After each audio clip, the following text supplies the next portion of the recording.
Hello friends, welcome to the class. Previous year ಕ್ವಶನ್ಸ್ಗಳನ್ನು ನೋಡ್ತಾ ಇದ್ದೀವಿ. ರಾಷ್ಟ್ರೀಯ ಐಕ್ಯತಾ ಸಮಿತಿಯ ಅಧ್ಯಕ್ಷರು ಯಾರಿರ್ತಾರೆ? ರಾಷ್ಟ್ರಪತಿ, ಪ್ರಧಾನಮಂತ್ರಿ, ಕೇಂದ್ರ ಗೃಹ ಸಚಿವ, ಯೋಜನಾ ಆಯೋಗದ ಉಪಾಧ್ಯಕ್ಷರು. ನ್ಯಾಷನಲ್ ಇಂಟಿಗ್ರೇಷನ್ ಕೌನ್ಸಿಲ್ ಅಂತೀವಲ್ಲ, ಅದರ ರಾಷ್ಟ್ರೀಯ ಐಕ್ಯತಾ ಸಮಿತಿಯ ಅಧ್ಯಕ್ಷರಾಗಿರ್ತಾರೆ. ಇದು option B is the right answer. ಪ್ರಧಾನಮಂತ್ರಿ ಯಾರಿರ್ತಾರೆ ಅವರು ಪದನಿಮಿತ್ತ ಅಧ್ಯಕ್ಷರಾಗಿರ್ತಾರೆ. ಅವರು ಅಂದ್ರೆ ಪ್ರಧಾನಮಂತ್ರಿ ಪದವಿಯನ್ನು ಹೊಂದಿದವರು ಇದರ ಅಧ್ಯಕ್ಷರಿರ್ತಾರೆ. ಅದಕ್ಕೆ ಪದ ನಿಮಿತ್ತ ಅಂತೀವಿ, ಎಕ್ಸ್ ಅಫಿಷಿಯೋ ಅಂತ ಅನ್ನುವಂಥದ್ದು. ರೈಟ್. ಈಗ ಯೋಜನಾ ಆಯೋಗದ ಉಪಾಧ್ಯಕ್ಷರು ಯಾರಿದ್ದಾರೆ ಸ್ನೇಹಿತರೆ? ಈಗ ಪ್ಲಾನಿಂಗ್ ಕಮಿಷನ್ ಅನ್ನೋದಿಲ್ಲ, ನೀತಿ ಆಯೋಗ ಇದೆಯಲ್ಲ, ನೀತಿ ಆಯೋಗದ ಉಪಾಧ್ಯಕ್ಷರು ಯಾರು? ಅಧ್ಯಕ್ಷರಿರ್ತಾರೆ. ಅದಕ್ಕೂ ಕೂಡ ಪ್ರಧಾನಮಂತ್ರಿನೇ ಅಧ್ಯಕ್ಷರಿರ್ತಾರೆ. ಬಟ್ ಈ ತರ GST ಕೌನ್ಸಿಲ್ ಅಂತ ಬರ್ತಲ್ಲ, GST ಕೌನ್ಸಿಲ್, ಅದಕ್ಕೆ ಚೇರ್ಮನ್ ಯಾರಿರ್ತಾರೆ? ಕಮೆಂಟ್ ಸೆಕ್ಷನ್ ಹೇಳ್ತಾ ಹೋಗಿ ಸ್ನೇಹಿತರೆ ಇಂಥವೆಲ್ಲ ಕ್ವಶನ್ಸ್. ಕೇಂದ್ರಾಡಳಿತ ಪ್ರದೇಶದ ದೈನಂದಿನ ಆಡಳಿತದ ಉಸ್ತುವಾರಿ ಹೊತ್ತಿರುವರು. ಡೇ ಟು ಡೇ ದೈನಂದಿನ ನೋಡುವಂಥದ್ದು ಯಾರು? ಕೇಂದ್ರ ಗೃಹ ಸಚಿವ, ರಾಷ್ಟ್ರಪತಿ, ಲೆಫ್ಟಿನೆಂಟ್ ಗವರ್ನರ್, ಇವರ್ಯಾರೂ ಅಲ್ಲ. ಸರಿಯಾದ ಉತ್ತರ option C, lieutenant governor. Day to day administration ಅವ್ರು ನೋಡ್ಕೊಂತಿರ್ತಾರೆ. ಇವರೆಲ್ಲ ರಿಪೋರ್ಟ್ ಆಗೋದು ರಾಷ್ಟ್ರಪತಿಗೆ ರಿಪೋರ್ಟ್ ಆಗ್ತದೆ. ಬಟ್ ಡೇ ಟು ಡೇ ನೋಡುವಂಥದ್ದೆಲ್ಲ ಲೆಫ್ಟಿನೆಂಟ್ ಗವರ್ನರ್. ಸೊ ಈ ಥರ ಎಲ್ಲ ಪ್ರತಿಯೊಂದು ಇನ್ ಡೀಟೇಲ್ ಆಗಿ ಇಂಡಿಯನ್ ಕಾನ್ಸ್ಟಿಟ್ಯೂಷನ್ ಅಲ್ಲಿ ಚರ್ಚೆ ಮಾಡಲಾಗಿದೆ.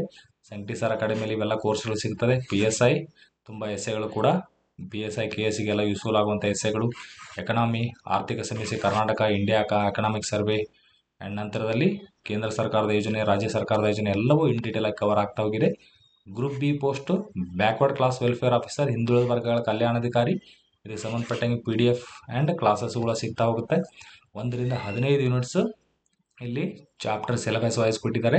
ಇದನ್ನ ಜಸ್ಟ್ ಒಂದು 100 ಅವರ್ಸ್ ಅಲ್ಲಿ ಕಂಪ್ಲೀಟ್ ಆಗಿ ಮಾಡ್ಕೊಡ್ತೀನಿ. ಎಲ್ಲ ಯಾವುದು ಮಿಸ್ ಆಗಲ್ಲ. ಕಂಪ್ಲೀಟ್ ಬೇರೆ ಬೇರೆ ರಿಸೋರ್ಸ್ಗಳಿಂದ ಒಳ್ಳೊಳ್ಳೆ ಪಾಯಿಂಟ್ಗಳನ್ನು ಎಲ್ಲ ಹೇಳಿ ಇದಕ್ಕೆ ಕವರ್ ಆಗುವಂಥದ್ದು ಎಲ್ಲವೂ ಕೂಡ ಇದರಲ್ಲಿ ಕವರ್ ಆಗ್ತದೆ. ಒಂದು 50 ಅವರ್ಸ್ ಅಲ್ಲಿ ಇವೆಲ್ಲ ಕ್ಲಾಸ್ ಮುಗಿತದೆ. ಮತ್ತೊಂದು 50 ಅವರ್ಸ್, ಒಂದು 5 to 10 ಟೈಮ್ಸ್ ಕ್ಲಾಸಲ್ಲೇ ಮತ್ತೊಂದು ರಿವಿಷನ್ ಆಗ್ತದೆ. ಸೊ ಟೋಟಲ್ 100 ಅವರ್ಸ್ ಅಲ್ಲಿ ತುಂಬಾ ಸರ್ತಿ ರಿವಿಷನ್ ಕೂಡ ಆಗ್ತದೆ. ರೈಟ್.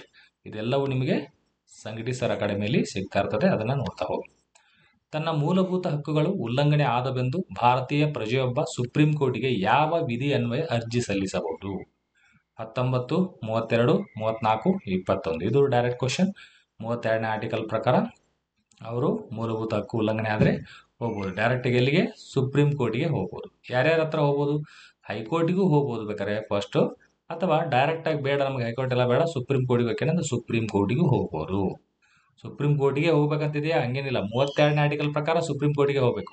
ಈ ಹೈಕೋರ್ಟಿಗೆ ಹೋಗೋದಾದ ಯಾವ ಆರ್ಟಿಕಲ್ ಇದೆ? ಅದು ಕೂಡ ಸಾಕಷ್ಟು ಬಾರಿ ಕೇಳಿದರೆ ಅದನ್ನ ಹೇಳ್ತಾ ಹೋಗಿ ಸ್ನೇಹಿತರೆ. ಕಾಣೆಯಾದ ವ್ಯಕ್ತಿಯೊಬ್ಬನ ಬಗ್ಗೆ ಹೈಕೋರ್ಟ್ನಲ್ಲಿ ಅರ್ಜಿಯನ್ನು ಯಾವ ರೀತಿಯ ರಿಟ್ ಮೂಲಕ ಸಲ್ಲಿಸಬಹುದು? Quo warranto, prohibition, mandamus, habeas corpus. Direct question ಇದು. Option D is the right answer. ಎಲ್ಲಿ ಮಾಡಬಹುದು ಇದನ್ನ? ಹೈಕೋರ್ಟ್ ಮತ್ತು ಸುಪ್ರೀಂ ಕೋರ್ಟ್ ಅಲ್ಲಿ ಮಾತ್ರ ಮಾಡಬಹುದು. ಈ ನಮ್ಮ ಕೆಳ ಹಂತದ ಯಾವುದೇ ನ್ಯಾಯಾಲಯಗಳಲ್ಲಿ ಈ ತರ ರಿಟ್ ಅನ್ನ ಸಲ್ಲಿಸಕ್ಕಾಗಲ್ಲ. KIT Karnataka administrative tribunal, CIT central administrative tribunal, ಇಲ್ಲಿ ಕೂಡ ನಾವು ಯಾವುದೇ ಈ ತರಹದ ರಿಟ್ ಅನ್ನ ಮಾಡಕ್ಕಾಗಲ್ಲ.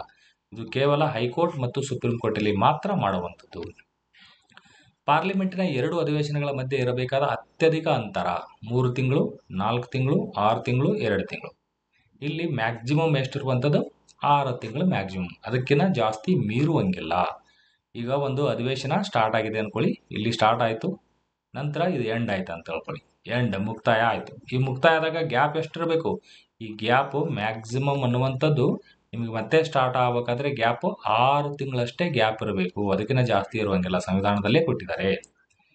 ಓಕೆ, ಸಂವಿಧಾನದಲ್ಲಿ ಇರುವಂಥದ್ದು. ಹಾಗಾದ್ರೆ ಈ ಆರ್ಡಿನೆನ್ಸ್ ಬರ್ತದಲ್ಲ, ಸುಗ್ರೀವಾಜ್ಞೆಗಳು, ಅದರ ಮ್ಯಾಕ್ಸಿಮಮ್ ಅವಧಿ ಎಷ್ಟು ಅಂತ ಕೇಳಿದ್ರೆ ಏನ್ ಹೇಳ್ತೀರಿ? ಅದರ ಮ್ಯಾಕ್ಸಿಮಮ್ ಅವಧಿ ಅಂದಾಗ ಇಲ್ಲಿ 2 ಸದನಗಳ ಮಧ್ಯೆ 6 ಮಂತ್ ಇದೆ. ಈ ಸದನ ಸ್ಟಾರ್ಟ್ ಆದ್ಮೇಲೆ ಎಷ್ಟು ವಾರಗಳ ಒಳಗೆ? 6 ವಾರಗಳಿಗಾಗಿ ಅದನ್ನ ಒಪ್ಕೊಳ್ಳೇಬೇಕು. ಅಕಸ್ಮಾತ್ ಒಪ್ಕೊಂಡಿಲ್ಲ, ಅದು ಅಲ್ಲಿ ಪಾಸ್ ಆಗ್ಲಿಲ್ಲ ಬಿಲ್ ಅಂತಂದ್ರೆ ಈ ಸುಗ್ರೀವಾಜ್ಞೆ ಆರ್ಡಿನೆನ್ಸ್ ಕ್ಯಾನ್ಸಲ್ ಆಗುತ್ತದೆ. ಸೊ ಸುಗ್ರೀವಾಜ್ಞೆ ಮ್ಯಾಕ್ಸಿಮಮ್ ಅವಧಿ ಎಷ್ಟು ಅಂತಂದ್ರೆ 6 ತಿಂಗಳು ಪ್ಲಸ್ 6 ವಾರ, 6 ತಿಂಗಳು ಪ್ಲಸ್ 6 ವಾರಗಳು, ಆ ತರ ಇರ್ತದೆ. ಅಥವಾ 7.5 ತಿಂಗಳಂತ ಕೂಡ ಕೆಲವೊಂದ್ಸಲ ಆಪ್ಷನ್ ಅಲ್ಲಿ ಕೊಟ್ರೆ ಅದು ಕೂಡ ಕರಿ ಆಗ್ತದೆ.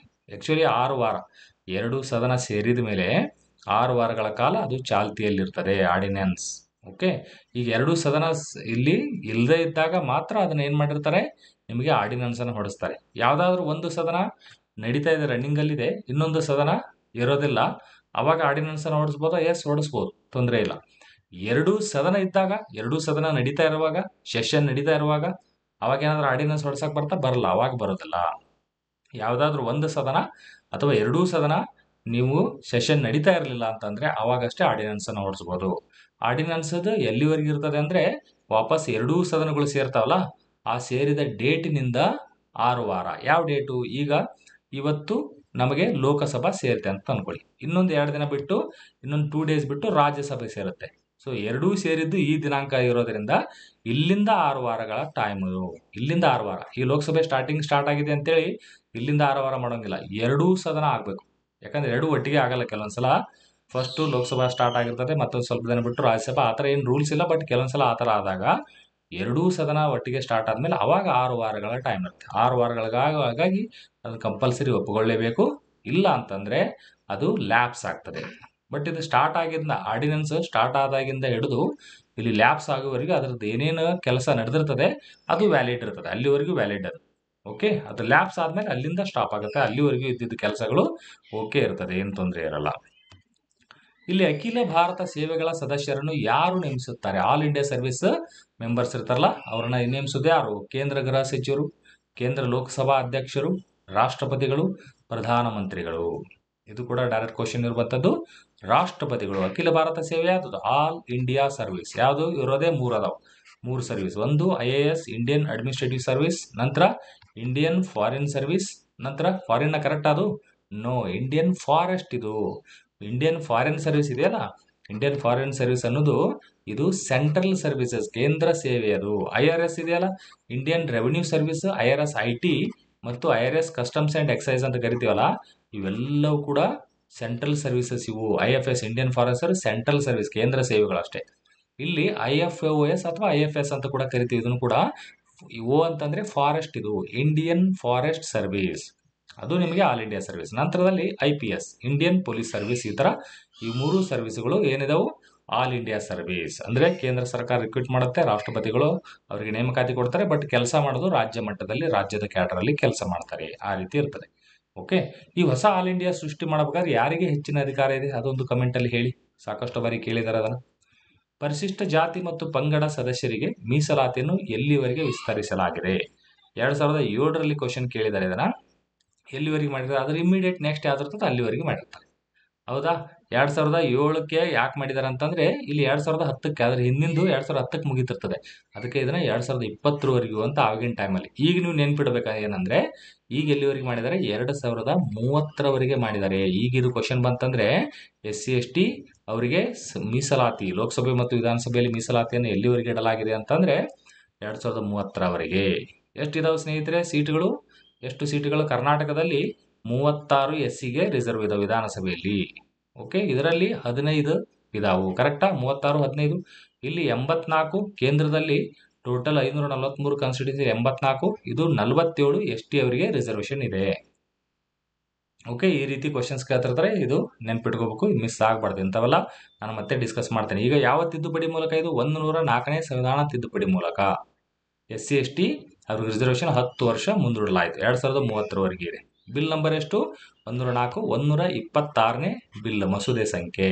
ಈ 104ರಲ್ಲಿ ಆಂಗ್ಲೋ ಇಂಡಿಯನ್ ಕೂಡ ಕ್ಯಾನ್ಸಲ್ ಮಾಡಿದ್ದು 104ನೇ ಸಂವಿಧಾನ ತಿದ್ದುಪಡಿಯಲ್ಲಿ. ಓಕೆ, ಈ ರೀತಿ ಬಂದಾಗ ಇದರ ಆಪ್ಷನಲ್ಲಿ B ಇತ್ತು 2020, ಬಟ್ ಈಗ ನಿಮಗೆ ಕೇಳಿದಾಗ 2030ರವರೆಗೂ ಇರ್ತದೆ. ಈಗ 2029 ಆ ಥರ ಬಂದಾಗ ಮತ್ತೆ ತಿದ್ದುಪಡಿ ಮಾಡಿ ಮತ್ತೆ 2040 ಆ ಥರ ಮುಂದುವರಿಸ್ತಾರೆ. ಈಗ ವುಮೆನ್ ರಿಸರ್ವೇಷನ್ ಬಿಲ್ಗೆ ಎಷ್ಟು ವರ್ಷ ಇರ್ತದೆ? ವುಮೆನ್ ರಿಸರ್ವೇಷನ್ ಬಿಲ್ಗೆ 15 ವರ್ಷ ಇರ್ತದೆ. ಒಂದ್ಸಲ ಚಾಲ್ತಿ ಬಂತಂದ್ರೆ 15 ವರ್ಷ. ಅದಾದ್ಮೇಲೆ ಇದು ಹತ್ತಿರ ಬಂದಾಗ ಮತ್ತೆ 15 ವರ್ಷ ಮುಂದೂಡ್ತಾರೆ. ಅದಕ್ಕೆ ಸಂವಿಧಾನ ತಿದ್ದುಪಡಿ ಆಗಲೇಬೇಕು, ಆ ರೀತಿ. ಓಕೆ, ಸೊ ಈ ರೀತಿ ಕ್ವಶನ್ಸ್ಗಳು ಬರ್ತಾವೆ. ಎಲ್ಲವೂ ಇಂಡಿಯನ್ ಪಾಲಿಟಿ ಕಂಪ್ಲೀಟ್ ಆಗಿ ಚರ್ಚೆ ಮಾಡಿದ್ದೀನಿ. ಇದು ಗ್ರೂಪ್ P ಪೋಸ್ಟ್ಗೆ ಸಂಬಂಧಪಟ್ಟಂಗೆ ನೀವು ಸುಮ್ಮನೆ ಹಂಗೆ ಅರ್ಜಿ ಹಾಕೊಂಡು ಕುಂತು ನಾನು ಒಂದು ಅವತ್ತು ಹೋಗಿ ಬರೆದು ಬರ್ತೀನಿ ಅನ್ನೋದು ಆ ಥರ ಆದ್ರೆ ನಡೆಯಲ್ಲ ಸ್ನೇಹಿತರೆ. ನೀವು ಎಷ್ಟೇ ಬುಕ್ ಓದಿಬೇಕಾರೆ ಓದಿಬಿಟ್ಟು ಈ ಕೋರ್ಸನ್ನು ನೋಡಿ, ಡೆಫಿನೆಟ್ಲಿ ನಿಮಗೆ ಕಂಪ್ಲೀಟ್ ಹೆಲ್ಪ್ ಆಗೋ ರೀತಿಯಲ್ಲಿ ಅದ್ಭುತವಾಗಿ ಹೇಳ್ತಾ ಹೋಗಿರ್ತೀನಿ. ಪರ್ಫೆಕ್ಟಾಗಿ ಹೆಲ್ಪ್ ಆಗ್ತದೆ. ಇವೆಲ್ಲವೂ 15 ಯೂನಿಟ್ ಕವರ್ ಆಗ್ತದೆ, ಕನ್ಸಿಡರ್ ಮಾಡ್ತಾ ಹೋಗಿ. Okay, thank you. ಮತ್ತೆ ಭೇಟಿಯಾಗೋಣ.